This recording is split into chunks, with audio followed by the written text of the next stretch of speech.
Welcome to the Superhero Sidekick Leadership Coaching Podcast with Joel Smith and Joe Baker. We're here to help you develop your superpowers. This is the Superhero Sidekick Coaching Podcast. I'm Joel Smith. I'm Joe Baker. We're not here to be the superhero. We just want to be your sidekick and help you along in building your business, building your not-for-profit. Let's help you grow it fast and really scale.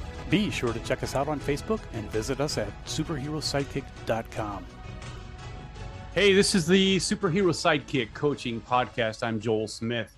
Joe Baker is taking a couple weeks off here, and so we'll catch up with him on the next show, hopefully. And I think Joe and Ann are going to give us a kind of a rundown on what they've been going through over the last couple months or so, and so that'll be great to hear that. So we've got Greg Gilbaugh in the virtual studio here. He's sharing the show with me today. So Greg, how you doing today? I'm doing really good. Thanks again for letting me be part of this. Yeah, it's terrific. So last episode we did part one of reducing stress and anxiety in the workplace, and so Greg kind of led that. We talked about vision and core fundamentals. If you have not listened to that yet, go back and listen to that, and or at least go back and listen to it after you hear us here today. So anyway, good stuff, Greg. Yep. And today we got a real treat because I'm going to let Joel take over here because he's got some really good stuff, I think, about our workplace and our organization, about bringing order out of chaos and how to bring peace out of anxiety. So Joel's got some good stuff for us today, and hopefully this will be very, very beneficial to you and your organization. So Joel, why don't you go ahead and start sharing with us some of your thoughts about reducing anxiety in the workplace and how beneficial it is for us that lead organizations and businesses. Yeah, excellent. So Henry Miller has a quote. He says, "The world is not to be put in order. The world is order. It is for us to put ourselves in unison with this order." It's kind of interesting, isn't it, Greg? Because it sure seems to me like the world's in disorder, but unpack that a little bit for us, Joe. What do you think? Yeah, well, I think what he's really saying is, hey, the world is what it is. It's going to have some ups and it's going to have some downs, and there's going to be a lot of unpredictability.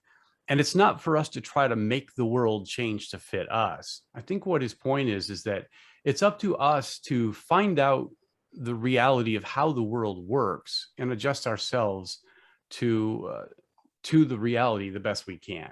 And we need to put ourselves in unison with this order. So we learn what the natural laws of the world are. We learn what human nature is, and we learn how people work, what motivates, what disappoints, and what the challenges. So the more we can learn about those things, I think helps us to adjust to it so that we're not working against those forces of nature, but we're working with them the best that we can. So, yeah. So Joel, what are some things that you think are characteristic in businesses, organizations that want to lean into pursuing something of order, and those that want to neglect that and want to lean into chaos?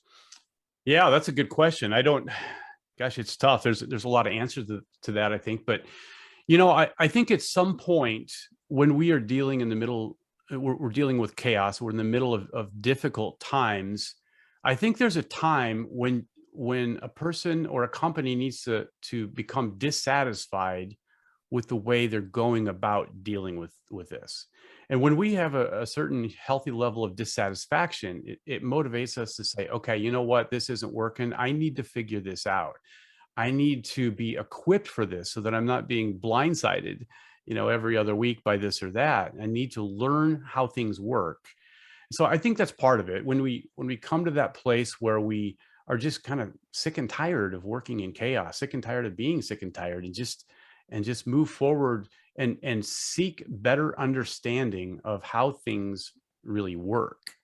I think that's the biggest part. And, and some people aren't there yet. There's a lot of people that kind of live with a little bit less structured way of living. And so there's a little bit more chaos there. And when the world is less chaotic, that's fine. That works great. But when things go array, there needs to be something more than just trying to trying to work your way through it with your instincts.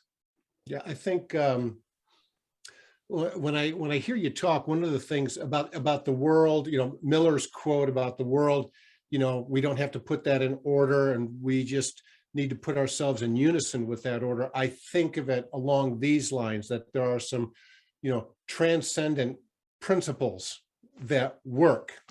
They are not bound by time or by culture or by, those kind of things. We tell the truth, and that is beneficial.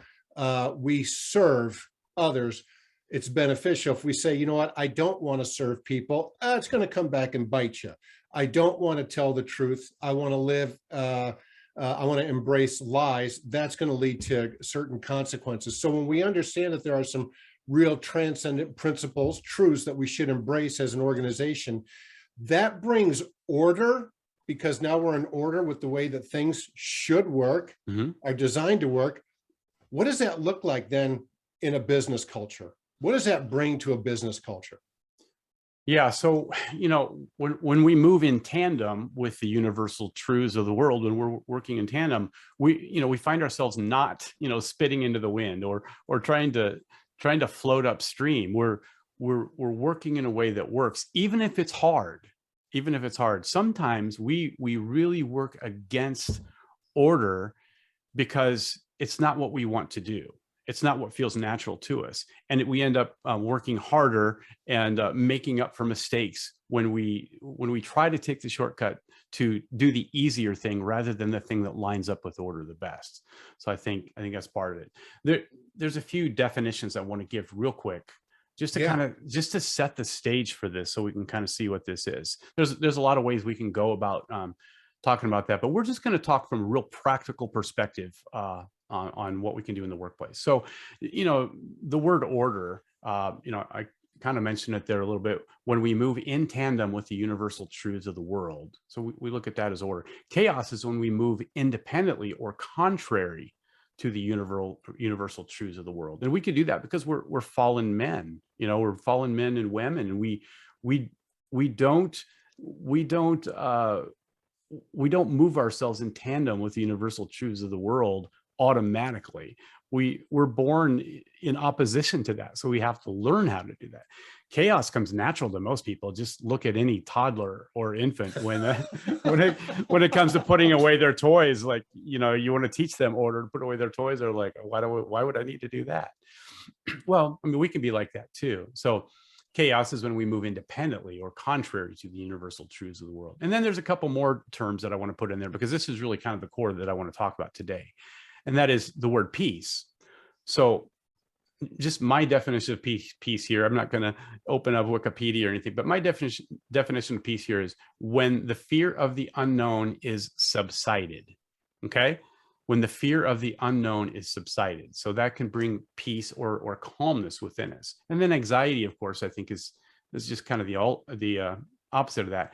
When the fear of the unknown is elevated. Okay, so peace is when it's subsided, and anxiety is when the fear of the unknown is elevated. So I want to make a contrast here, or a connection between all of these here. So I want you to imagine that there's kind of a spectrum from left to right. Imagine you're on your page. You've got on the left side of your page, kind of at the top, you've got the word order. And then you draw a line over to the right side of your page, and you've got the word chaos. This is kind of a spectrum, and we all live somewhere in between this. Order, of course, would be a healthy order. It's when things are operating because there's a system in place, because we've already talked about how we're going to go about something when the time comes. Now, keep in mind with order, what we're not talking about is control. That would be way further on the left. We're not talking about, really being controlling of things. We're talking about just common principles that we're all agreeing upon that will guide us. And so you got this spectrum of order and chaos. Of course, on the chaos side, there is no order. It's just everything's kind of a crapshoot. So we're all on this spectrum someplace. And so what I've noticed, and I want to throw these other two words in there now too. So if you put the word peace right down below order, and if you put the word anxiety down below chaos, there's a direct relationship between those. When there is order, there tends to be peace, because we remove a lot of the uncertainty. We remove a lot of the question marks that might make us fearful or panic. And so order tends to subside that. And then, of course, anxiety. When there's so much chaos and uncertainty, anxiety tends to line up with chaos as well. And so since we are somewhere on the spectrum here, Greg, doesn't it make sense that maybe if we want to really have peace in our lives, shouldn't we try to navigate away from chaos and maybe towards order a little bit? Absolutely. Yeah, makes a lot of sense. And in the workplace then too, when we are operating on the right side of the spectrum under chaos, kind of winging it, doing our own thing, being very reactive instead of responsive, and when there's a fear of the future because we just don't know how to get there the right way, and there's anxiety, it really does create a culture. So you end up with a culture of anxiety or chaos if you're on this end of the spectrum. And the key, and this is, and Greg, you know this as a business owner, the hard part isn't just trying to get yourself to think with more peace in your mind and order, but it's how do we get an entire culture to shift that way towards order? And that's a tough question. What's your thoughts on that, Greg? What are the challenges you've seen with a culture? Well, first of all, what I see, I love your definitions, because I like when you say peace. Peace is not the elimination of the unknown or the elimination of really any fear. It's just that the fear of the unknown subsides, it decreases. Peace is some calmness in the midst of storm, not necessarily the elimination of the storm. Yeah, And and it's not just what comes in front of the storm or after the storm either. yeah. And to be honest, I know that where you're going to head with this is that it rises and falls on the leader. Because if the leader does not have peace, if he does not have order in how he's in his own life, how it's manifesting and how he's running the business, how he's trying to lead and those sorts of things, during times of, let's say, chaos, when something hits the fan, a lot of times people will look to the leader and just say, how are we going to respond? How are we going to respond? If the leader is showing some peace and some order in the midst of the chaos, they're going to start to follow suit. That's right. That's right. That's no doubt. When things get really chaotic and difficult and there is anxiety, and you've got a captain of the ship that can come in and bring calmness and let everybody know that, things are going to be okay. We got a plan. Here's what we do. We've already thought through this. Not only that, but we've been through this before. So hang with me. We're going to get through it. We're going to do this like we've done in the past. Mm-hmm. Even with new problems that come up, you can still use the same methods. Yes, I think that for the vision and where we're going, to be constantly clear about that. It's like, I don't really know what tomorrow is going to bring, but I know where we are going to try to go. It might be foggy in front of us, but there's clarity on the direction that we want to head to. We can't really control some of these external things, like what's going to be the economics culture of the next quarter. We have really very little control over that. How we want to navigate through it and how we want to respond to it is very much in our control. Right. And if the leader is running around like a chicken with its head cut off, that is going to lead to a lot of lack of confidence for those who are trying to be part of that organization. Right. There are a lot of leaders out there that can work well reacting to chaos, reacting to anxiety. They can come in and they're gifted in staying calm, directing traffic. You think of police officers, firemen, EMTs, doctors in emergency rooms. They're great in chaos. They've figured out, they learn, and they've been trained on how to deal with that and how to take the emotion out of it and stay focused. And there are some great leaders out there that can do that. But what I've seen, Greg, and I don't know, maybe you've seen this too, but In the restaurant industry, you see this a lot, but sometimes the leaders might rely on that to be able to have that skill to pull people out of the chaos and anxiety. But what I want to suggest today is that there's something more we can do than just reacting to chaos and being fairly good at doing that, and that is really establishing order up front. I think the more Yes. problems that we can plan for ahead of time and create order and systems and processes that are more contingent based rather than just now based, I think that really helps a lot. Absolutely. So Yeah. what are some things, Joel, that you would suggest for those of us that want to create a culture that is more characterized by order than chaos? Yeah. So Greg, one of the things that a lot of studies have shown is that one of the biggest reasons why people leave their company, you would think that maybe money is the number one reason, and that typically really isn't. One of the top reasons that people leave their company is because they just don't know what's expected of them. Right. And when you don't know what's expected of you, and then things get difficult, it's really amplified. Now, not only do you not know what you're supposed to do, but now you don't know what anybody else is going to do either. And so that anxiety really builds. And so one of the things you can do in a company, and you'll just see the great companies around doing this really well. It's the companies that communicate what's kind of like the first show. You talked about that, Greg, where we're communicating a great vision and core fundamentals, but even beyond that, to a practical number of things we can do.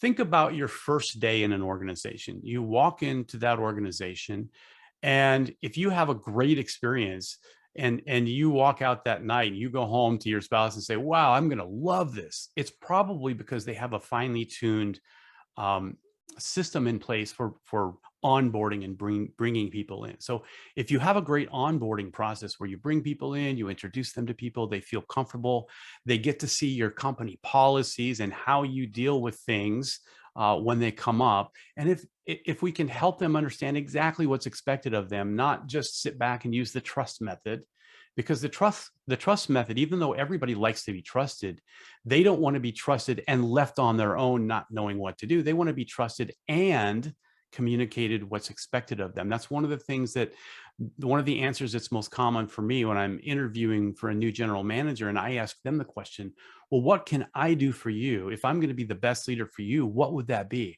Almost always they say, well, I want you to let me know when I'm not doing something right and what I can do different. I don't want you just to get angry at me or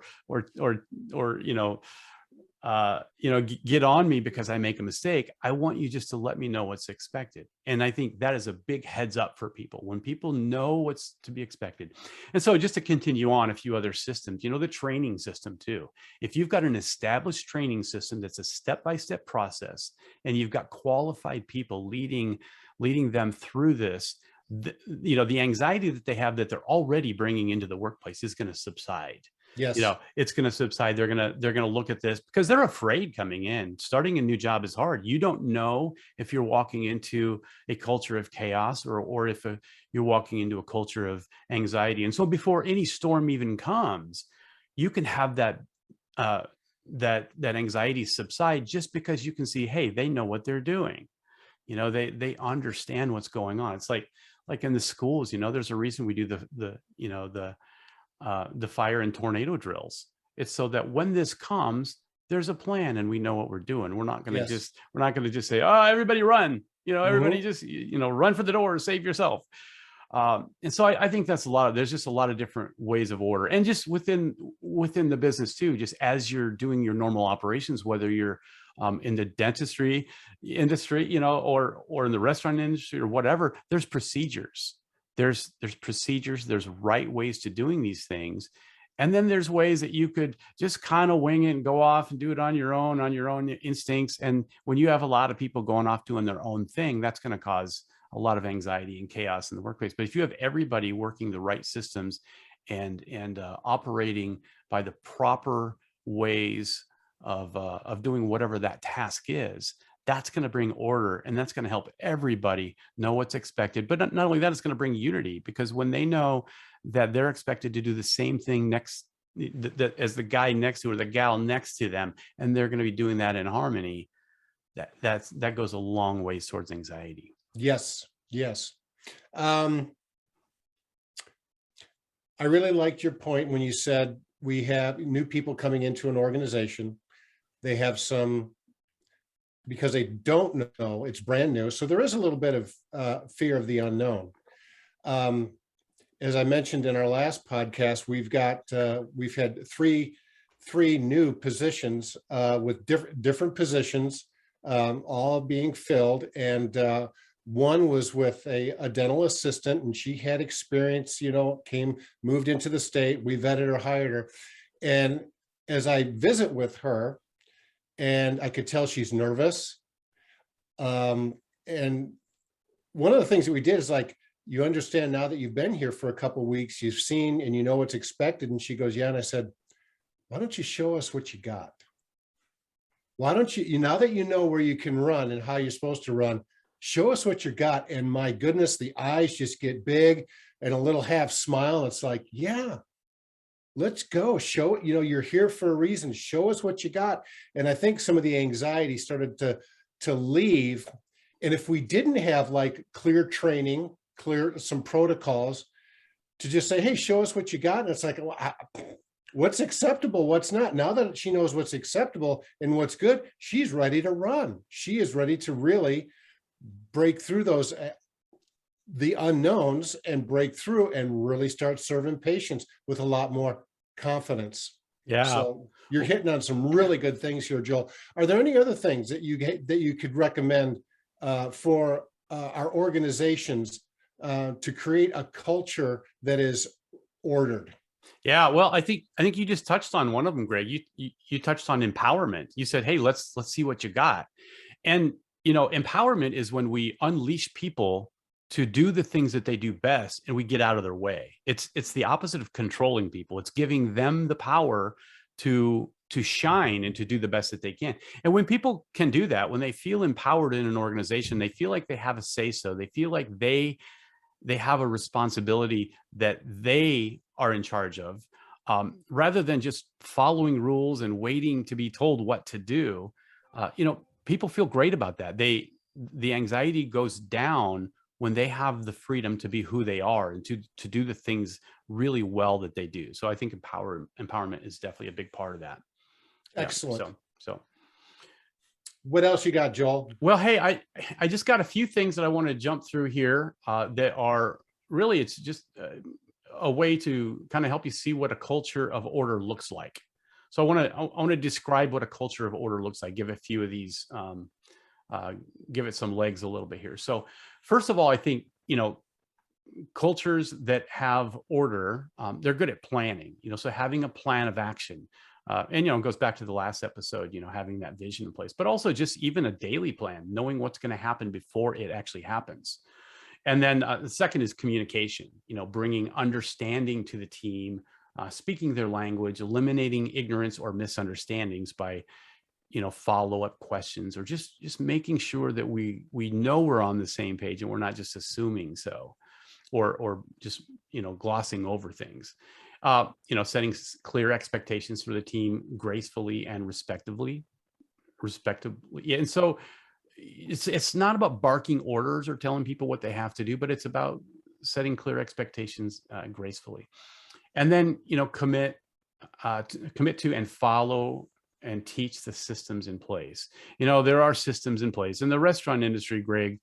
When I talk to other restaurant owners and I talk to my managers, it is a challenge to get everybody just to kind of do the things in the right order that they need to do. It's probably a little bit more of a challenge in the restaurant industry than it might be in the dental industry, because yes, it's about health. Although we deal with health too quite a bit, but so really just committing to that as the head of the organization, committing to it, because no one else down the line in the organization is going to do any more than what you do at the head. Yep. Yeah. And then don't let the need for authority render you powerless. If we get into that mode where we need to show our authority, we're going to have unintended consequences. We think we're flexing our authority when in fact we're really rendering ourselves powerless to people, because people don't work like that anymore. They don't like to be strong-armed and bullied. I would say decrease drama, diffuse situations rather than amplify. A good leader can do that well. There's a lot of leaders out there that have good management experience and they're good at, working with people. But when it comes to drama, they contribute to it as opposed to, help to subside it. So drama is a big thing. And sometimes we can get caught up in a little bit of drama and we don't even realize that we're contributing to it. So if you want to see a great model, go Google the drama triangle. There's some really cool stuff about the drama triangle there. Go Google that, and that'll give you an idea what I'm talking about here. So I would say don't criticize. It leads to division and increases anxiety. And I'm not saying don't give positive feedback. I'm not saying don't confront people when things need to change a little bit. But being critical is a little bit different. That's when you're pointing out something that people are doing wrong, more of as a judgment of who they are and not necessarily just the steps that they're taking. So that can wreak havoc on a culture. Cultivate a culture of appreciation by showing thanks. I think it's really important to appreciate people. When people are appreciated, anxiety is going to go down, because that's one of the things that we crave. We need to feel appreciated. We need people to look at us and like what they see. And if we don't have any kind of feedback, we're really going to feel insecure about ourselves. And insecurity, of course, that raises our anxiety a lot. And then the last one is just serve the team. Don't try to make the team serve you, because you can't make them do anything. So being a servant, I think, is a big thing. When your team knows that you've got their back and you've got their best interest in mind, and you're willing to go out of the way for their sake, you're going to give them a sense of security and certainty that isn't there in a lot of workplaces. And so, and it could be the workplace that they just came from might be a little bit more chaotic. So those are just some practical tips, I think, that are all about what a culture of order looks like. So what do you think, Greg? That looks really good. If I could embellish just one thing, when you serve the team, to create a culture of appreciation, many times I think we can get so used to what's going well. It's like the norm in our organization, in our business. When it's the norm, you've worked hard to get there, then all of a sudden, it's like the fish around clean water. It's like, well, I don't really appreciate it because I'm so used to it. It's not new anymore. So for us as leaders to really have an ongoing dialogue by asking these questions, it's like, what's going real well where you're at in your part? What's going real well with either serving, preparing food, working a front desk, fixing teeth, office? What's going well? What's challenging right now? And then what do you need from me?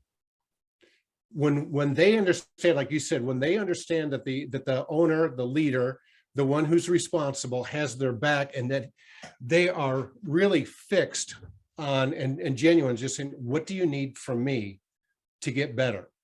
Right.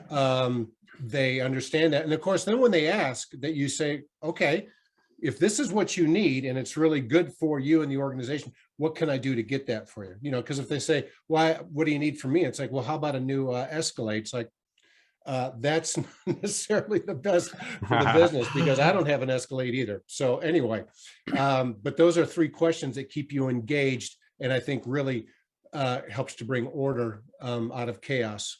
Yeah, so that's the coach in you coming out there, Greg. I can see that. So, but I know that you're not necessarily talking about coaching. You're talking about being a leader in an organization. But, absolutely. But really, that really is coaching, though. That when you're a leader in an organization, it has to be about the other person.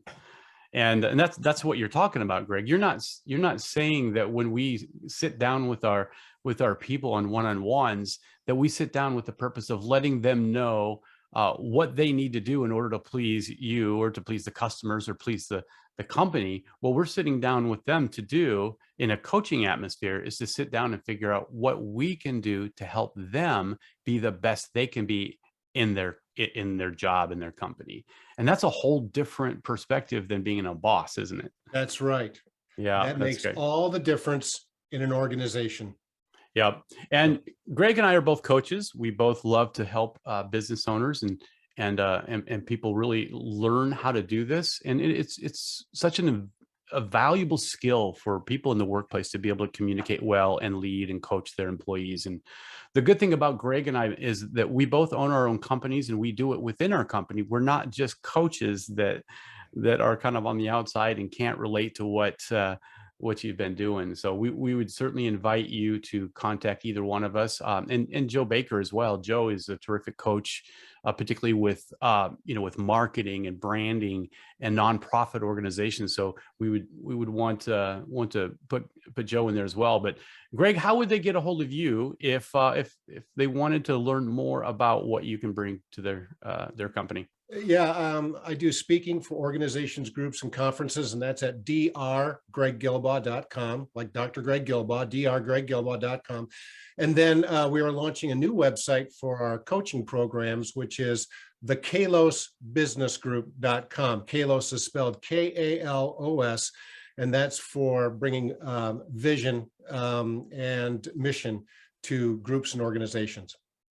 Excellent. And Joe Baker's website is thesuperherosidekick.com. You can go there and learn about Joe's services and what he can do for you. And if you are interested in coaching and you're in the restaurant or service industry or the retail industry, I'd be glad to help you. Go to joelsmithcoach.com, or you can go to my Facebook page, which is the Restaurant Leadership Academy, and sign up there. And we would love to have a conversation with all of you. So anyway, thanks, Greg. It's been an honor to be with you, Joel. Thank you so much for what you brought to us today. Yeah, excellent. And thanks, everybody. We'll see you on the next episode.